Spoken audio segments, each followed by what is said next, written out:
อ่ะฝากรับทุกคน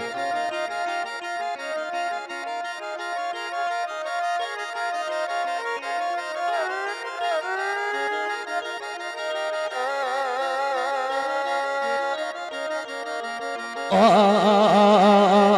ยโอ้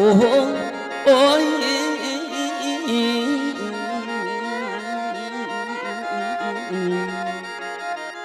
โอ้ลาเพิ่นว่าเสียงเอ้ยเสียงลาเพิ่นว่าเสียงน้องบ่เสียไป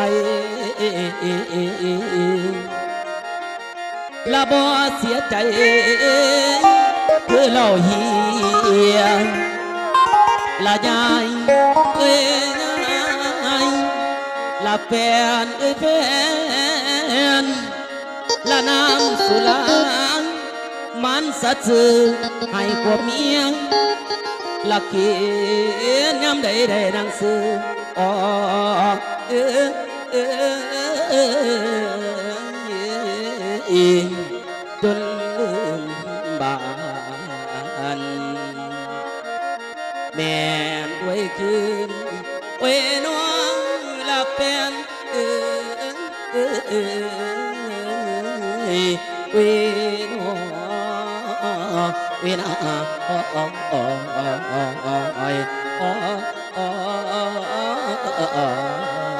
รัน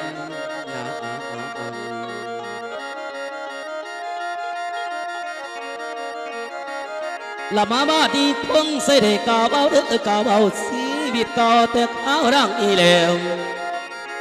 โอ้ยเมียเอ้ยเมียหลับเมียเอ้ยเมียหลับแต่เขายังบ่ทันเฮียนได้อยู่ไปเนาะประจำบ้านละชีวิตลาดนัวดินลำเงินดีกินต้มตายเมียเอ้ยเที่ยวเมืองเขานอลินไทยเลยบ่ลุงดอกดังเขาละตัวเดือนแปดนี่ละเจ้าตัวเดือนแปดนี่ละเจ้าอาจารย์เราเอามาสอนนี่แล้วโอ้ยแม่เอ้ยแม่ละผู้ฟังเอ้ยละจริงมาลำน้อเปลี่ยนก่อนได้ฟังเสียงน้อเปลี่ยนตัน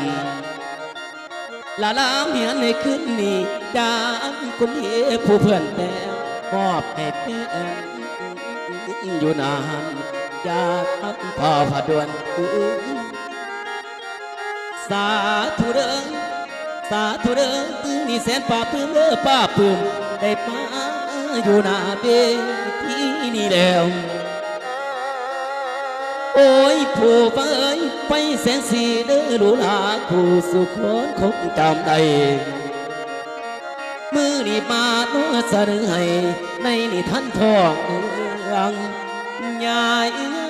เอ้ยลาแฟนเอ้ยแฟน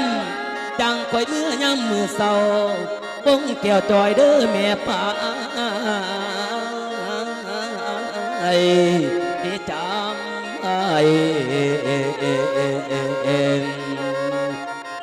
ผู้สุคน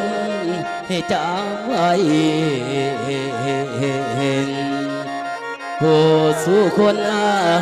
ทับปอนทวน